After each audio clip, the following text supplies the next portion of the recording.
عرب میں ہم مسلمانوں کی کمزوریوں سے فائدہ اٹھا چکے ہیں۔ مسلمان عورت شراب اور دولت سے اندھا ہو جاتا ہے۔ مسلمان کو مارنے کا بہترین طریقہ ہی یہی ہے کہ اسے مسلمانوں کے ہاتھوں مرواؤ۔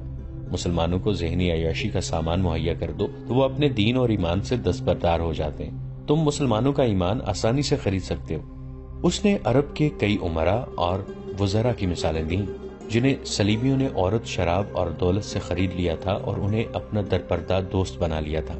کچھ دیر مسلمانوں کی کمزوریوں کے متعلق باتیں ہوئی، پھر لڑکیوں کو آزاد کرانے کے عملی پہلوؤں پر غور ہوا۔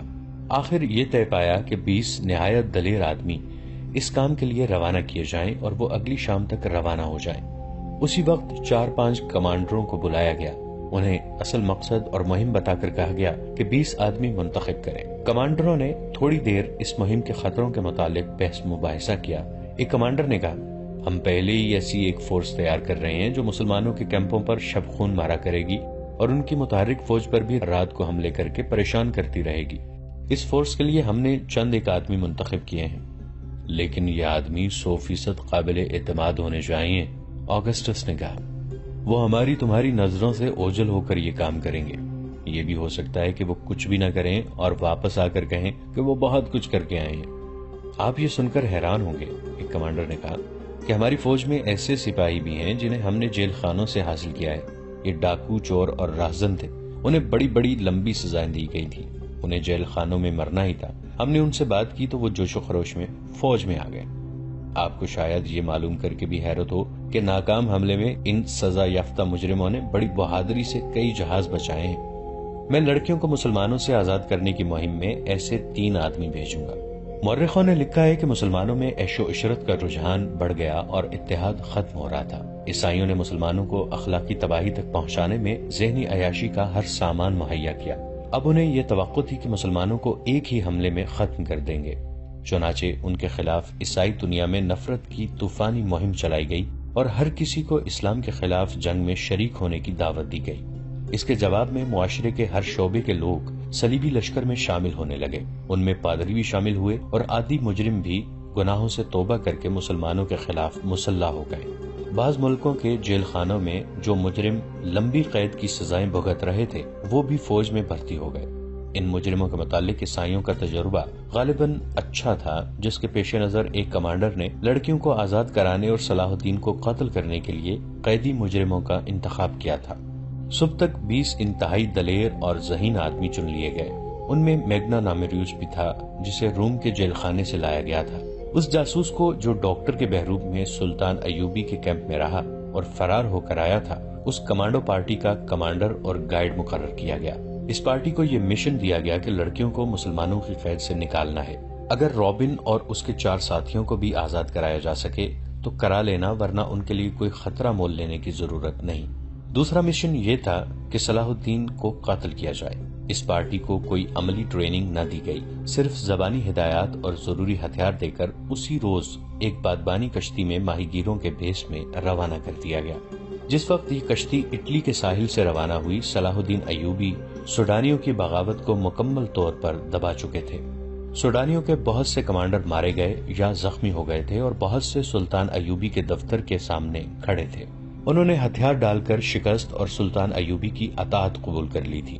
وہ سلطان کے حکم کے منتظر تھے۔ سلطان اندر بیٹھے اپنے سالاروں وغیرہ کو احکام دے رہے تھے۔ علی بن سفیان بھی وہیں موجود تھا۔ اس فتح میں اس کا بہت عمل دخل تھا۔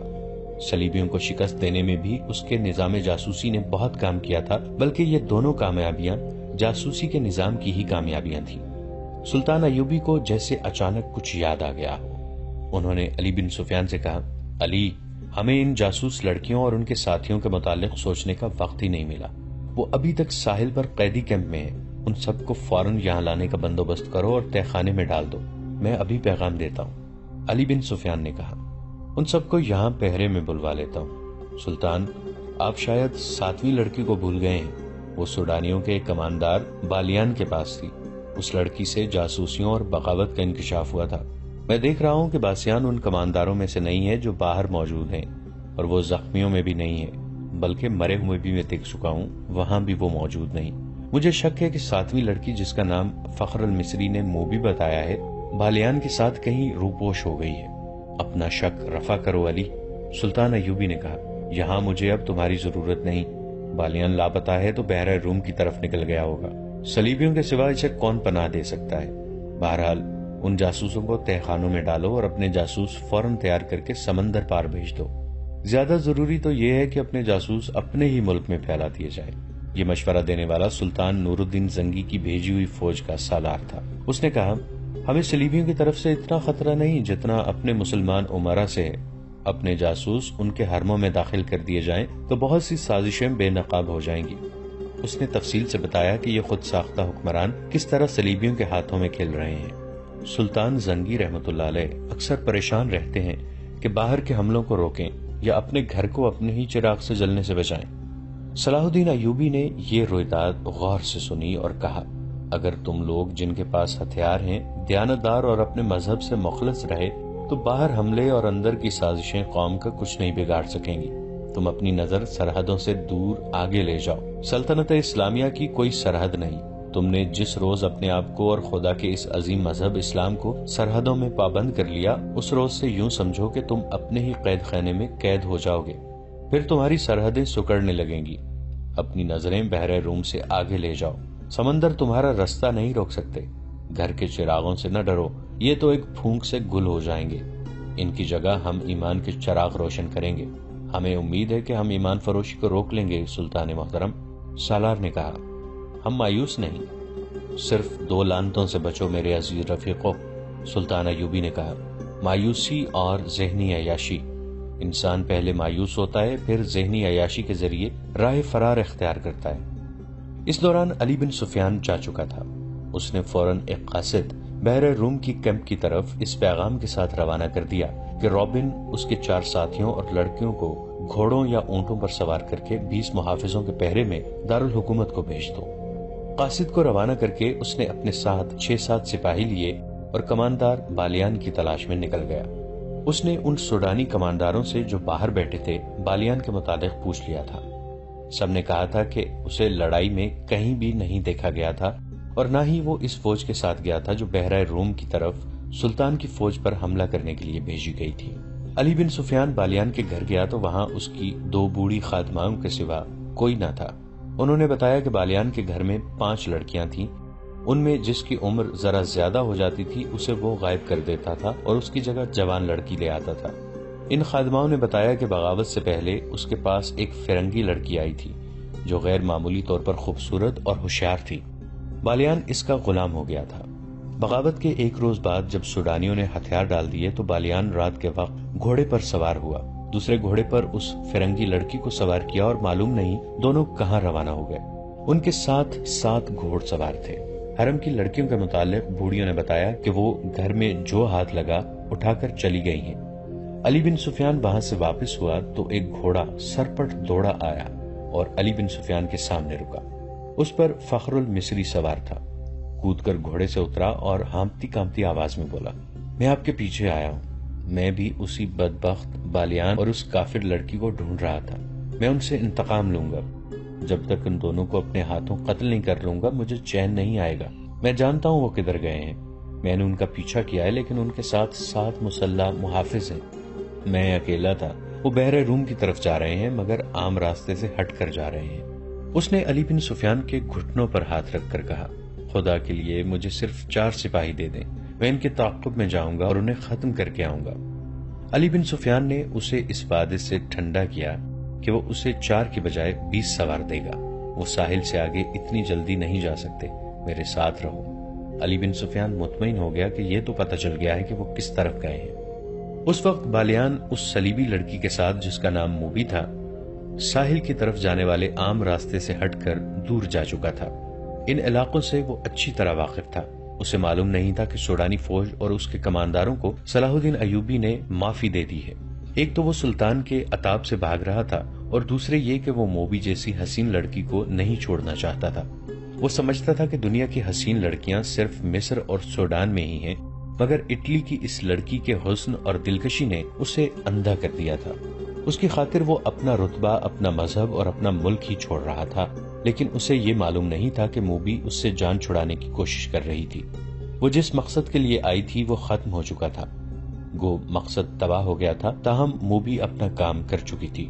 اس کے لیے اس نے اپنے جسم اور اپنی عزت کی قربانی دی تھی۔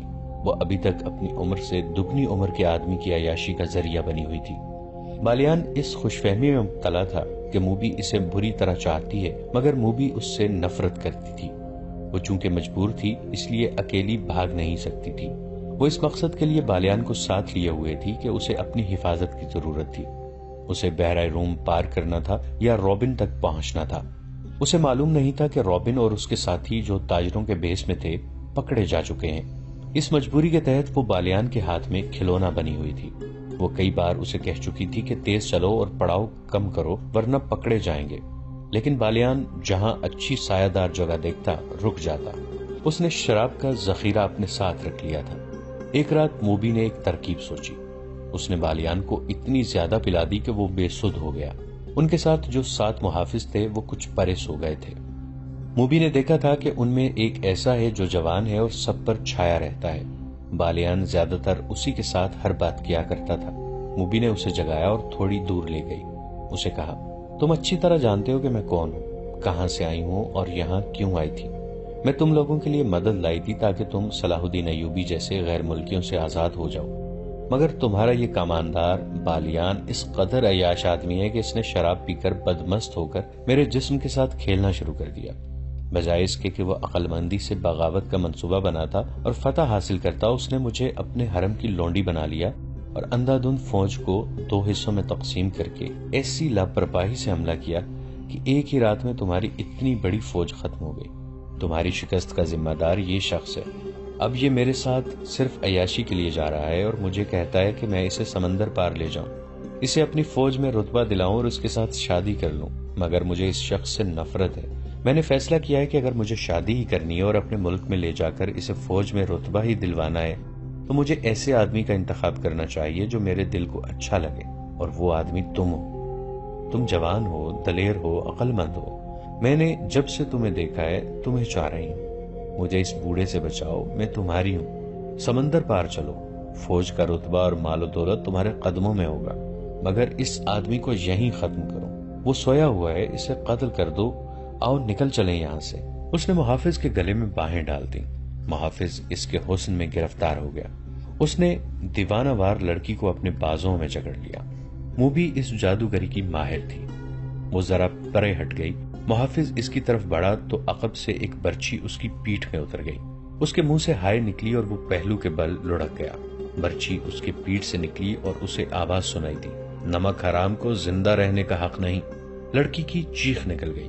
وہ اٹھی اور اتنا ہی کہنے پائی کہ تم نے اسے قتل کر دیا ہے کہ پیچھے سے ایک ہاتھ نے اس کے بازو کو جکڑ لیا اور جھٹکا دے کر اپنے ساتھ لے گیا۔ اسے بالیان کے پاس پھینک کر کہا، ہم اس شخص کے پالے ہوئے دوست ہیں، ہماری زندگی اسی کے ساتھ ہے۔ تم ہم میں سے کسی کو اس کے خلاف گمراہ نہیں کر سکتی۔ جو گمراہ ہوا اس نے سزا پا لی ہے۔ بالیان شراب کے نشے میں بے ہوش پڑا تھا۔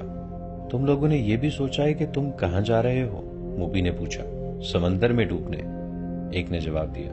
تمہارے ساتھ ہمارا کوئی تعلق نہیں ہے، جہاں تک بالیان جائے گا ہم وہیں تک جائیں گے، اور وہ دونوں جا کر لیٹ گئے۔ دوسرے دن بالیان جاگا تو اسے رات کا واقعہ بتایا گیا۔ موبی نے کہا کہ وہ مجھے جان کی دھمکی دے کر اپنے ساتھ لے گیا تھا۔ بالیان نے اپنے محافظوں کو شاباش دی، مگر ان کی یہ بات سنی انسنی کر دی کہ یہ لڑکی اسے گمراہ کر کے لے گئی تھی اور انہوں نے اس کی باتیں سنی تھی۔ وہ موبی کے حسن اور شراب میں مدہوش ہو کر سب کچھ بھول گیا۔ موبی نے اسے ایک بار پھر کہا کہ تیز چلنا چاہیے، مگر بالیان نے پرواہ نہ کی۔ وہ اپنے آپ میں نہیں تھا۔ موبی اب آزاد نہیں ہو سکتی تھی۔ اس نے دیکھ لیا تھا کہ یہ لوگ اپنے دوستوں کو قتل کرنے سے بھی گریز نہیں کرتے۔ علی بن سفیان نے نہ جانے کیا سوچ کر ان کا تعاقب نہ کیا۔ بغاوت کے بعد حالات کو معمول پر لانے کے لیے وہ سلطان ایوبی کے ساتھ بہت مصروف ہو گیا تھا۔ ساحل کے کیمپ سے رابن، اس کے 4 ساتھیوں اور 6 لڑکیوں کو 15 محافظوں کی گارڈ میں قاہرہ کے لیے روانہ کر دیا گیا۔ قاصد ان سے پہلے روانہ ہو چکا تھا۔ قیدی اونٹوں پر تھے اور گارڈ گھوڑوں پر۔ وہ معمول کی رفتار پر جا رہے تھے اور معمول کے مطابق پڑاؤ کر رہے تھے۔ وہ بے خوف و خطر جا رہے تھے۔ وہاں کسی دشمن کے حملے کا ڈر نہیں تھا۔ قیدی نہتے تھے اور ان میں 6 لڑکیاں تھیں۔ کسی کے بھاگنے کا بھی ڈر نہیں تھا، مگر وہ یہ بھول رہے تھے کہ یہ قیدی تربیت یافتہ جاسوس ہیں، بلکہ یہ لڑاکا جاسوس تھے۔ ان میں جو تاجروں کے بھیس میں پکڑے ہوئے تھے وہ منجے ہوئے تیر انداز اور تیغ زن تھے، اور لڑکیاں محض لڑکیاں نہیں تھیں جنہیں وہ کمزور عورت سمجھ رہے تھے۔ ان لڑکیوں کی جسمانی دلکشی، یورپی رنگت کی جاذبیت، جوانی اور ان کی بے حیائی ایسے ہتھیار تھے جو اچھے اچھے جابر حکمرانوں سے ہتھیار ڈلوا لیتے تھے۔ مسلمانوں کا کمانڈر مصری تھا۔ اس نے دیکھا کہ ان 6 میں سے ایک لڑکی اس کی طرف دیکھتی رہتی ہے، اور وہ جب اسے دیکھتا ہے تو لڑکی کے ہونٹوں پر مسکراہٹ آ جاتی ہے۔ یہ مسکراہٹ اس مصری کو موم کر رہی تھی۔ شام کے وقت انہوں نے پہلا پڑاؤ کیا تو سب کو کھانا دیا گیا۔ اس لڑکی نے کھانا نہ کھایا۔ کمانڈر کو بتایا گیا تو اس نے لڑکی کے ساتھ بات کی۔ لڑکی اس کی زبان بولتی اور سمجھتی تھی۔ لڑکی کے آنسو نکل آئے۔ اس نے کہا کہ وہ اس کے ساتھ علیحدگی میں بات کرنا چاہتی ہے۔ رات کو جب سب سو گئے تو کمانڈر اٹھا۔ اس نے لڑکی کو جگایا اور الگ لے گیا۔ لڑکی نے اسے بتایا کہ وہ ایک مظلوم لڑکی ہے اور اسے فوجیوں نے ایک گھر سے اغوا کیا اور اپنے ساتھ رکھا، پھر اسے جہاز میں اپنے ساتھ لائے جہاں وہ ایک افسر کی داشتہ بنی رہی۔ دوسری لڑکیوں کے متعلق اس نے بتایا کہ ان کے ساتھ اس کی ملاقات جہاز میں ہوئی تھی، انہیں بھی اغوا کر کے لایا گیا تھا۔ اچانک جہازوں پر آگ برسنے لگی اور جہاز جلنے لگا۔ ان لڑکیوں کو ایک کشتی میں بٹھا کر سمندر میں ڈال دیا گیا۔ کشتی انہیں ساحل پر لے آئی جہاں انہیں جاسوس سمجھ کر قید میں ڈال دیا گیا۔ یہ وہی کہانی تھی جو تاجروں کے بھیس میں جاسوسوں نے ان لڑکیوں کے متعلق صلاح الدین ایوبی کو سنائی تھی۔ مصری گارڈ کمانڈو کو معلوم نہیں تھا، وہ یہ کہانی پہلی بار سن رہا تھا۔ اسے تو حکم ملا تھا کہ یہ خطرناک جاسوس ہیں، انہیں قاہرہ لے جا کر سلطان کے ایک خفیہ محکمے کے حوالے کرنا ہے۔ اس حکم کے پیش نظر وہ ان لڑکیوں کی یا اس لڑکی کی کوئی مدد نہیں کر سکتا تھا۔ اس نے اس لڑکی کو اپنی مجبوری بتا دی۔ اسے معلوم نہیں تھا کہ لڑکی کی ترکش میں ابھی بہت سے تیر باقی ہیں۔ لڑکی نے کہا، میں تم سے کوئی مدد نہیں مانگتی، تم اگر میری مدد کرو گے تو میں تمہیں روک دوں گی، کیونکہ تم مجھے اتنے اچھے لگتے ہو کہ میں اپنی خاطر تمہیں کسی مصیبت میں نہیں ڈالنا چاہتی۔ میرا کوئی غمخوار نہیں، میں ان لڑکیوں کو بالکل نہیں جانتی اور ان آدمیوں کو بھی نہیں جانتی۔ تم مجھے رحم دل بھی لگتے ہو اور میرے دل کو بھی اچھے لگتے ہو، اس لیے تمہیں یہ باتیں بتا رہی ہوں۔ اتنی خوبصورت لڑکی کے منہ سے اس قسم کی باتیں سن کر کون سا مرد اپنے آپ میں رہ سکتا ہے؟ یہ لڑکی مجبور بھی تھی، رات کی تنہائی بھی تھی۔ مصری کی مردانگی پگھلنے لگی۔ اس نے لڑکی کے ساتھ دوستانہ باتیں شروع کر دیں۔ لڑکی نے ایک اور تیر چلایا اور صلاح الدین ایوبی کے کردار پر زہر اگلنے لگی۔ اس نے کہا، میں نے تمہارے گورنر صلاح الدین ایوبی کو اپنی مظلومیت کی یہ کہانی سنائی تھی۔ مجھے امید تھی کہ وہ میرے حال پر رحم کرے گا، مگر اس نے مجھے اپنے خیمے میں رکھ لیا اور شراب پی کر میرے ساتھ بدکاری کرتا رہا۔ اس وحشی نے میرا جسم توڑ دیا ہے۔ شراب پی کر وہ اتنا وحشی بن جاتا ہے کہ اس میں انسانیت ہی نہیں رہتی۔ مصری کا خون کھولنے لگا۔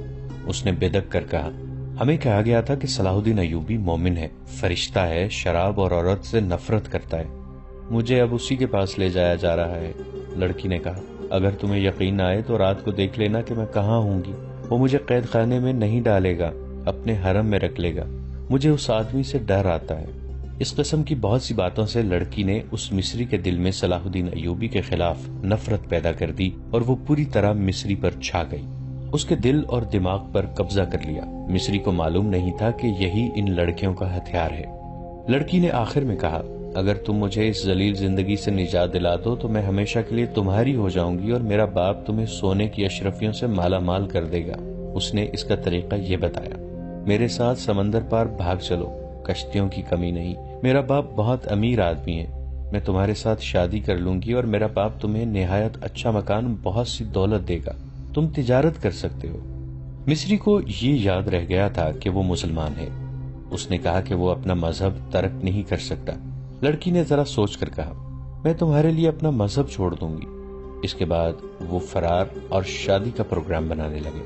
لڑکی نے اسے کہا، میں تم پر زور نہیں دیتی، اچھی طرح سوچ لو، میں صرف جاننا چاہتی ہوں کہ میرے دل میں تمہاری جو محبت پیدا ہو گئی ہے، اتنی تمہارے دل میں پیدا ہوئی ہے یا نہیں؟ اگر تم مجھے قبول کرنے پر آمادہ ہو سکتے ہو تو سوچ لو اور کوشش کرو کہ قاہرہ تک ہمارا سفر لمبا ہو جائے۔